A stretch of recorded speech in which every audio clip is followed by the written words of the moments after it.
Turudi katika sheria na kanuni zipo za kumlinda huyu kijana kuweza kufanya maamuzi yaliyo sahihi katika kuhakikisha kwamba wanalinda hiyo nafasi yake. Ndio maana nilirudia mara kwanza, tuna mazingira rafiki. Kwanza tuna sera yetu ya maendeleo ya vijana ya taifa ambayo ndio inaotuongoza katika utaratibu wa vijana. Okay. Huu ni mwongozo ambao sisi wote vijana lazima tutambue, tuna sera ya maendeleo ya vijana ya taifa ambayo sera hiyo iko wazi. Ukienda kwenye yetu ya vijana utaipata hiyo sera.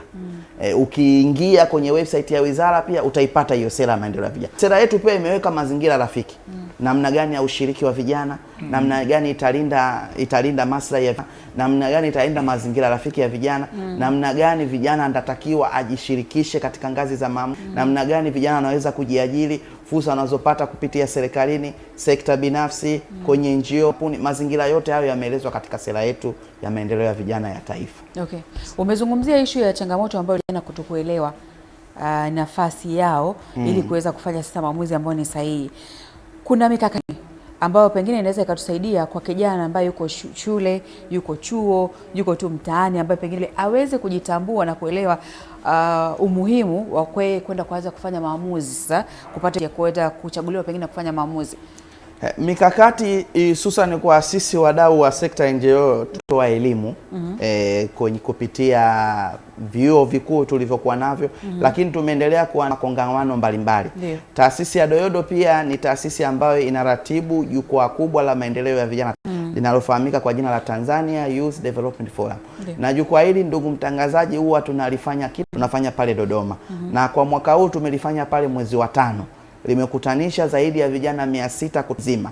Na kwa mara ya kwanza tumepata heshima ndani ya jukwaa hili kuhudhuriwa na mawaziri 3. Wote walikuja kusikiliza maoni ya vijana, mchango wa vijana. Kwa hiyo hile kwetu sisi imeendelea kutupa moyo.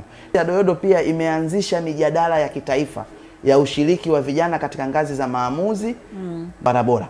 Tumezunguka katika mikoa 3. Tumekwenda Mbeya, tumekwenda Mwanza. Jumamosi tunategemea tuwe na mjadala wa kitaifa katika jiji la Dar es Salaam, ambao na wenyewe tunategemea tuwe na vijana 50, ambao lengo na mazumuni ya hii mijadala ni vijana kuweza kuzungumza ushiriki wa vijana katika ngazi za maamuzi. Tunazungumziaje masuala ya utawala bora, tunazungumziaje ushirikishi wa vijana na wananchi. Kwa hiyo haya yote tunaendelea kuyafanya ili vijana waende kupata maarifa na vijana waweze kupata elimu, waweze kuzungumza na wafanya maamuzi.